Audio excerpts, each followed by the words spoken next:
뉴욕 증시가 혼조세로 마무리가 됐습니다. 예상보다 높은 물가지표가 발표가 되면서 장 초반 하락세를 크게 보였었는데요. 막판에 다 끌어올려놨습니다. 결국에는 다 플러스 마감이 됐고요. 물가지표가 높게 나왔지만 연준의 금리 정책에는 별다른 이견이 없을 것이다. 연준은 3월에 금리를 인하를 하게 될 것이다. 이렇게 얘기를 하고 있다고 합니다. 이게 자기들만의 생각, 바람을 이야기하는 것인지 어떤 것인지 모르겠습니다만 어쨌건 이 CPI 지표에 대한 부분들은 크게 신경 쓰고 있지 않다. 이런 것이 중요한 포인트인 것 같은데요. 자, 자세한 거 알아보도록 하고요. 비트코인 ETF가 미국에서 승인이 됐음에도 불구하고 한국에서는 거래가 안 된다고 합니다. 관련법상 이것은 불법이다. 이렇게 얘기를 했다고 하는데 자, 뭐가 불법인지 알아봐야 될 것 같기도 하고요. 또 관련 종목군들은 또 주가 상승이 계속 있었는데 이런 한국에서의 거래 불가 이런 내용들은 또 어떤 영향을 줄 것인지 알아보도록 하고요. 비싼 전기차 쪽에서 소비자들이 외면을 하고 있다 이런 얘기가 나오고 있습니다. 아무래도 보조금이 좀 축소되는 부분도 좀 있고요. 차 가격이 너무 비싸다는 것과 또 좀 아직은 불편하다 등등의 여러가지 얘기들이 종합적으로 나오는 거겠죠.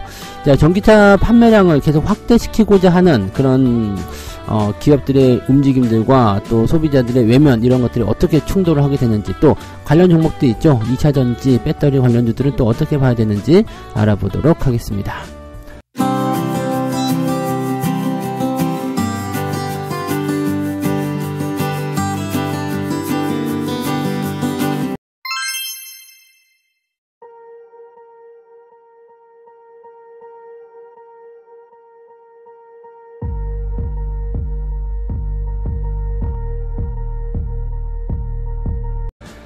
네, 반갑습니다. 오늘은 1월 12일 금요일입니다. 오늘 시장은 일단 큰 이벤트 중요한 건 다 지나갔어요. 미국에서는 PPI 지표 하나 또 남아 있겠습니다만은 그거는 이제 CPI만큼 중요한 임팩트를 가지지 못하겠죠. 하지만 호재가 될 수는 있어요. 좋게 나오게 된다면 호재는 될 수 있겠습니다만 일단 가장 큰 그런 이벤트 이런 것들은 다 끝났다고 봐야 되겠죠. 우리나라 같은 경우는 일단 만기일 지나가는 모습이었고요. 그 다음에 삼성그룹의 블록딜도 끝났고요. 그 다음에 미국에서는 CPI 지표 발표를 통해서 이런 변동성을 다 소화했다고 보시면 되겠습니다. 다우지수는 0.04% 상승했고요. 나스닥은 0% 상승했습니다. 0.54포인트 올랐어요. 그러니까 올랐다고 보기도 좀 애매하지만 일단은 빨간불 플러스가 나왔다는 게 중요하겠죠.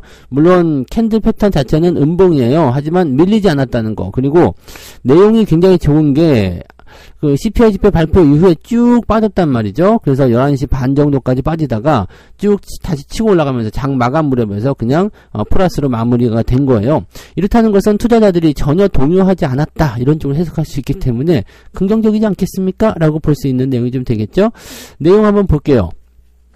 12월 물가 상승률이 예상치를 웃돌면서 인플레이션에 대한 우려를 가중시켰다. 그런데 지수는 관계없었다. 이런 식으로 되는 건데 인플레이션이 예상치를 웃돌았음에도 불구하고 연준은 3월에 금리 인하를 할 것이다. 이렇게 판단을 내렸다고 합니다. 누가요? 시장이. 일단은 3월달에 금리 인하를 하게 될 가능성이 더 높아지는 건가요? 이게 조금 이해가 되지 않는 부분 중에 하나이긴 한데 왜 이렇게 강력하게 생각하고 있을까라고 판단할 수 있는 부분인데 금리를 낮춰야 한다라는 어떤 긍정적인 기대감들이 어디서 발생된 것일까 한번 살펴볼게요. 자, 12월 CPI의 월간 상승률은 지난 9월 이후에 약 석 달 만에 가장 크게 나타났다. 얼마가 나왔죠? 3.4가 나왔죠? 네. 3.4%. 원래 예상치는 3.2, 3.3 정도였는데, 지금은 전월치 3.1보다 많이 올라간 상황입니다. 자, 왜 이렇게 올랐느냐? 주거비가 올랐다니, 주거비. 지금 근원 CPI 같은 경우는 오히려, 전달보다는 내려갔어요. 물론 예상치 3.8보다 높게 나와서 3.9가 나오긴 했습니다만, 이거는 오히려 직전, 보다는 좀 내려간 상태잖아요. 그러니까 근원 CPI는 내려가고 있다. 이쪽에 주목을 했을 것 같다 생각되고요. 이 12월 CPI가 올라간 부분이 주거비 때문이다라는 것을 감안해 본다면 이 주거비에 대한 것들은 어떤 특성이냐면 이 상승에 대한 포인트가 조금 늦게 적용이 됩니다. 즉 물가에 좀 늦게 적용이 돼요. 그러니까 집값을 상승시켜줘. 뭐 임대료 같은 경우죠. 미국 같은 경우는 뭐 집값이 아니라 임대료로 봐야 되니까요. 네, 이 집을 렌트한다거나 등등의 그런 부분들인데 이 임대료가 상승하는 부분들이 조금 뒤늦게 반영이 되는데 앞으로는 주거비가 내려갈 것이다. 네. 이런 전망들이 또 나오기 시작하는 거죠. 왜냐면 전반적으로 이제 금리가 높다라고 한다라면 우리나라랑 거의 비슷하다 봐야 되겠죠. 네, 집값에 대한 어떤 부분들을 우리나라에 적용시켜서 생각해 보면 주거비는 어차피 지금 올라갈 수밖에 없었던 내용이고 이게 이전에 반영이 됐어야 되지만 늦게 반영된 것뿐이다. 결과적으로는 다시 내려오게 될 것이다. 이런 식으로 전망이 나온 거죠. 그래서 변동성이 큰 이런 부분들을 제외한 근원 CPI의 내용들만 봤을 경우에는 실질적으로는 주가가 이 CPI가 내려가고 있었다. 네, 그러니까 뭐 금리에 대한 부분들 걱정 안 해도 된다. 이런 식으로 시장이 받아들였다고 보시면 된다는 얘기죠. 그러니까 CPI가 당장 문제가 될 만한 내용은 아니었을 것 같다. 이런 식으로 얘기가 나오는 겁니다. 뉴욕 증시 전문가들의 이야기 들어보면 여전히 현재 인플레이션 추세에 시장은 만족하고 있다. 네. 금리가 이제 크게 내려가는 어떤 부분들로 가는 것도 아니고요. 이게 CPI 같은 경우가 너무 급속도로 내려가게 된다면 금리 인하에 대한 것들도 급하게 떨어져야 되는데 오히려 뭐 그냥 지금 이 정도면 괜찮은 것 같아요. 라는 식으로 얘기를 해버리는 거죠. 인플레이션이 예상보다 더 뜨겁게 나왔지만 투자자들은 주거비가 내려올 것이다. 라는 생각에 그냥 만족하고 있다. 별거 아니었잖아. 네. 그것 때문이었어. 라는 식으로 이제 받아들이게 된 거죠. 자, 어쨌든 인플레이션이 내려오고 있다는 시장의 기본 가정을 전혀 바꾸지 못했다. 그렇기 때문에 지금 상황은 매우 만족스럽고 오히려 3월 달에 금리를 인하할 가능성이 60%대에서 70%대로 올라갔습니다. 그래서 어쭈 이렇게 되는 부분이죠. 그러니까 니들은 어쨌든 3월 달에 무조건 금리 인하해야 돼. 이렇게 얘기를 하고 있는 모습이네요. 자, 결과적으로 이제 인플레이션 둔화가 결국 사라질 순풍이었음을 재확인해 줬다. 이렇게 되어 있는 부분입니다. 자, 그에 따라서 엔비디아는 또다시 1% 상승하면서요. 4일 연속 최고치, 사상 최고치를 경신했고요. 마이크로소프트가 장중에 애플을 살짝 뛰어넘으면서 네, 사상 최고가 아니죠. 1등, 네, 전 세계 1등 기업에 또 등극하기도 했었습니다. 뭐 마감 때는 이제 다시 뒤집어지긴 했습니다만 이거 결국에는 애플하고 순서가 또 뒤집어질 것 같긴 하죠. 네, 그런 부분들이 좀 있었고 테슬라는 좀 급락을 했어요. 오늘 거의 3% 가까이 빠졌고요. 니콜라도 떨어졌고, 니콜라는 5% 빠졌어요. 루시드는 4%대. 자, 왜 이렇게 빠졌는지 이 부분들은요. 글로벌 렌터카 업체 허츠가요. 소비자들이 아직도 휘발유차를 선호한다. 그러면서 보유하고 있던 전기차를 판매해버리는 그런 상황이 나타났죠. 매각을 했어. 2만 대나 매각하기로 했다. 처분하겠다. 이렇게 얘기가 나왔거든요. 그에 따라서 2차 전지가 또 흔들릴 가능성이 있는데 그거는 조금 있다가 전기차 관련한 얘기에서 다시 한번 해드리도록 할게요. 일단은 요 정도 보시고요. 국내 증시 상황에서 본다면 특별하게 나쁠 것 같진 않아요. 반도체 쪽에서 또는 전체적인 흐름들이 그렇게 진행될 것 같아서 2차 전지 쪽이 어떻게 나오느냐에 따라 분위기가 좀 달라질 것 같긴 합니다만 지금 뭐 전체적인 상황에서는 큰 이벤트 지나간 상태에서 네, 대체적으로 우호적인 상황이 좀 나올 가능성이 높다 보시면 되겠죠. 그래서 오늘은 긍정적인 시장 상황을 조금 기대해봐도 되지 않을까 보여집니다. 자, 두 번째 이야기 바로 넘어갑니다. 비트코인 관련한 얘기네요. 비트코인 ETF를 한국에서는 거래하지 못한다. 네, 라고 되어 있습니다. 미국 증권거래위원회 SEC에서는 네, 10일 현지 시간이죠. 10일 날 어제였어요. 11개의 비트코인 현물 ETF의 거래소 상장을 승인을 했다. 이렇게 되어 있습니다. 그러면서 키움증권이 이제 비트코인 현물 ETF를 신규 상장하겠다 이런 식으로 얘기를 했습니다만 공지를 30여 분 만에 내렸습니다. 네, 이렇게 됐다가 그냥 투자자 보호 차원에서 일단은 내렸습니다 라고 이야기를 했어요. 왜냐면 금융위원회가 뭐라고 얘기했느냐, 국내 증권사가 해외에 상장된 비트코인 현물 ETF를 중개하는 것은 가상자산에 대한 기존의 정부 입장 및 자본시장법에 위배될 소지가 있다라고 얘기를 해버린 거죠. 네.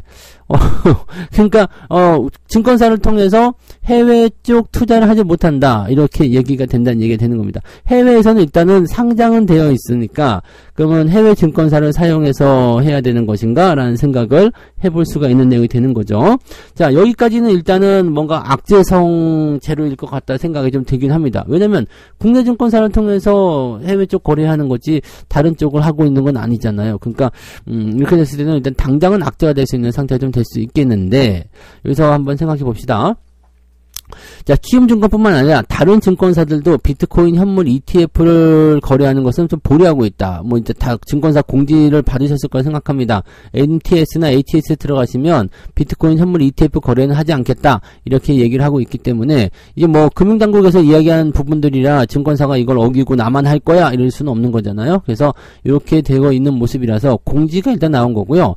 향후에 상황이 바뀌면 다시 공지하겠습니다. 이렇게 얘기를 하고 있습니다. 검토 중이다. 이렇게 보시면 되겠는데, 자, 내용이 뭐냐. 비트코인과 같은 가상자산이 펀드의 기초자산에 해당하지 않는다. 이렇게 우리는 법으로 정해져 있거든요. 그래서, 기초자산으로 구성될 수 없는 그런 비트코인을 가지고서 뭐 거래한다는 거, 이거 자체가 지금 말이 안 되는 거다. 그러니까 우리는 법이랑 맞지 않는다라는 부분 때문에 일단은 투자 중개 상품에 해당할 수가 없다. 그래서 이것을 다루지 말라 이렇게 얘기가 된 거죠.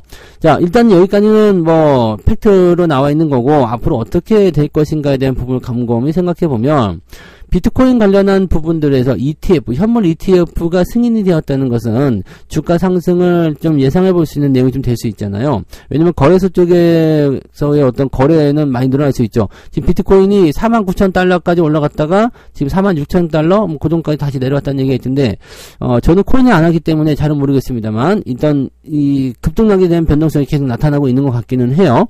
자, 오케이. 거기까지 일단 생각해 보고, 그러면 여기에서 한 가지 생각할 것.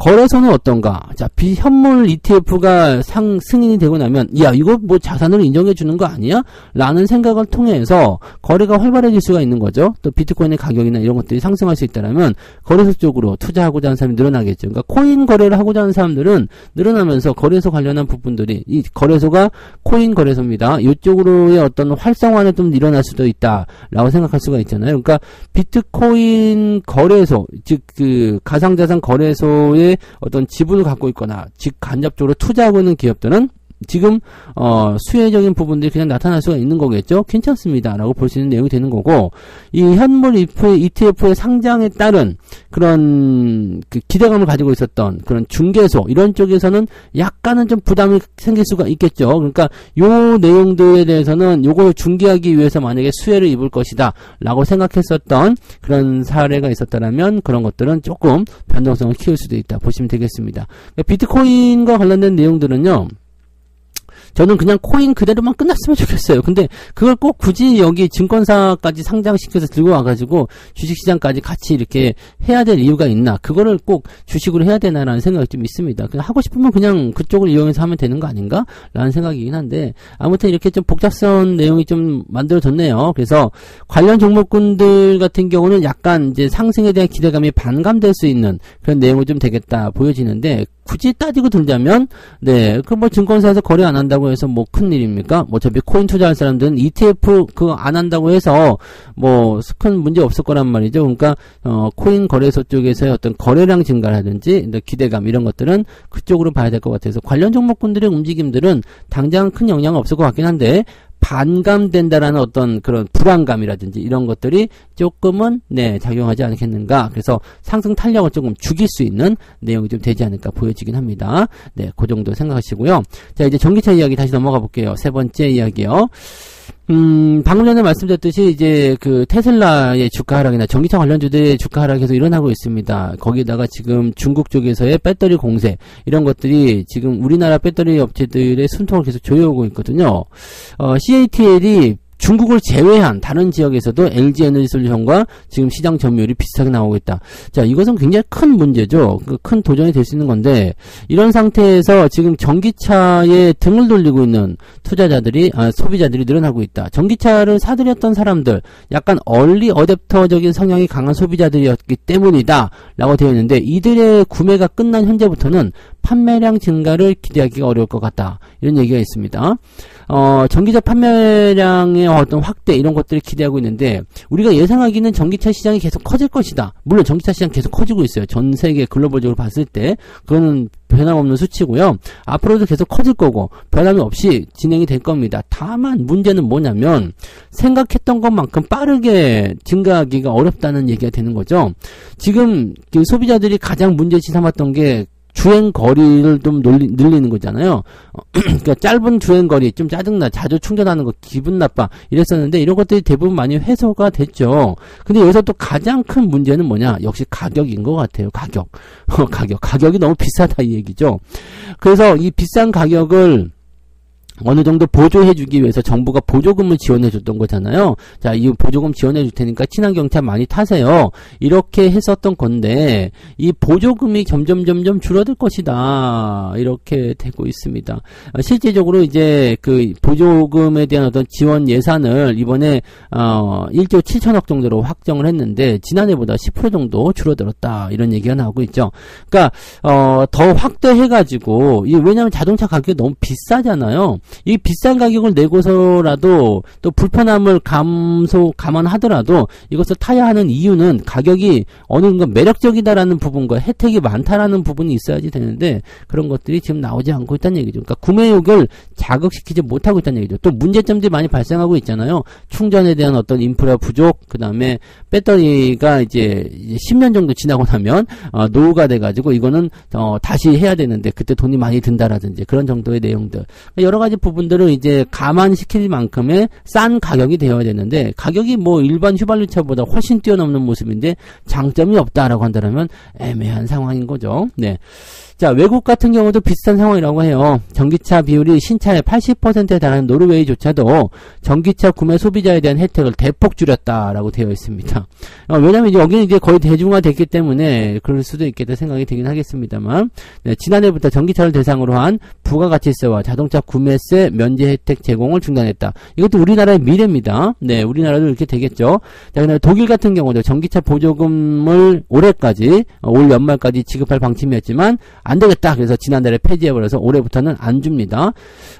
그 다음에 뭐 이런 그렇게 각 나라의 정부들, 해외적인 부분들이 이렇게 소극적인 모습을 나타내면서 이런 것들이 조금 이제 부담스럽다라고 되어 있는 부분이겠죠. 전기차 공장 많이 세우고 있고 많이 생산하려고 하는데 안 팔리게 되면 문제가 되잖아요. 그러니까 투자를 조금 축소한다거나 그런 쪽으로 갈 가능성이 높겠죠. 그러니까 지금 현재로서는요, 이 변동성이나 이런 것들을 계속적으로 좀 축소시키기 위한 부분들은 정책적으로 가격을 깎아주는 게 중요한 겁니다.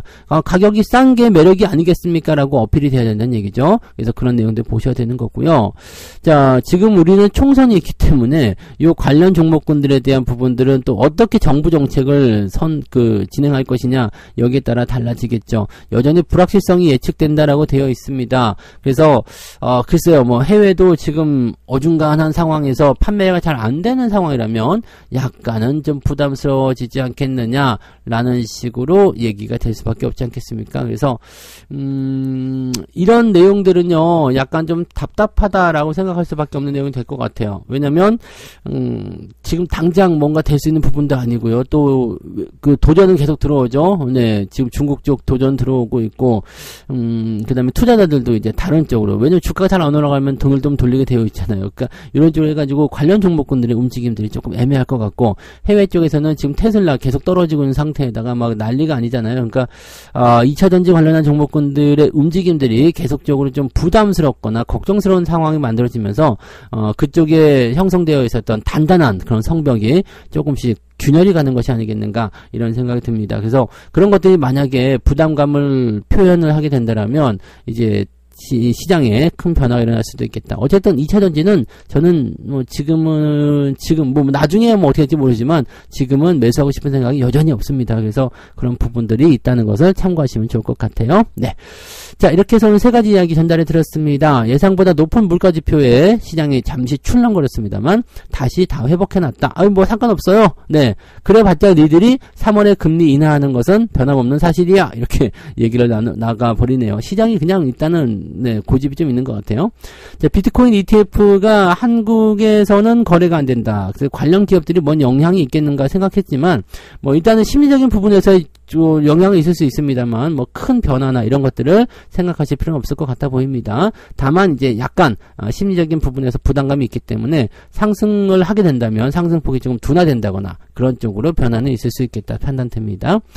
자, 전기차가 비싼데 보조금도 안 줘, 혜택도 줄어, 막 불편해, 막 등등등 여러 가지 내용들이 나타나서 소비자들이 외면하고 있다 이런 얘기가 있는데 여기다가 뭐 테슬라 같은 이런 전기차 관련 기업들 계속적으로 급락세 보여주고 있고요.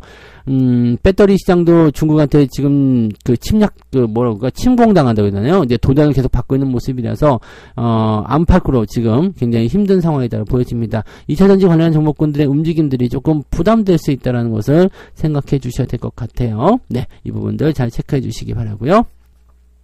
책 한 꼭지 읽고 마무리하도록 합니다. 스타코믹스 151페이지 보세요. 배가 고플 때 음식점에서 주문한 음식을 기다리는 일은 정말로 힘든 일이다. 하지만 곧 맛있는 음식이 나올 것이라는 생각에 행복하지 않을까? 지금은 수익이 나지 않는 주식이라서 들고 있기가 힘들 수도 있다. 하지만 그 주식들이 큰 수익을 돌려준다고 생각하면 지금은 행복한 시간이 될 것이다.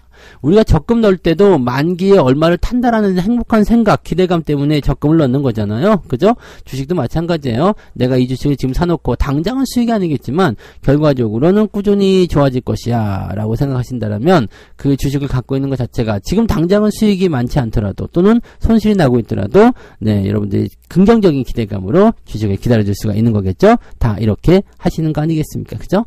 자, 오늘도 좋은 주식들 가지고 행복한 네, 미래를 꿈꾸시기 바랍니다. 좋은 하루 보내시기 바라고요. 저는 이제 장중시장 때 다시 오도록 하겠습니다. 고맙습니다. 본 방송에서 제공되는 모든 정보는 투자 판단의 참고 자료이며 투자의 최종 책임은 본 방송을 이용하는 본인에게 있습니다.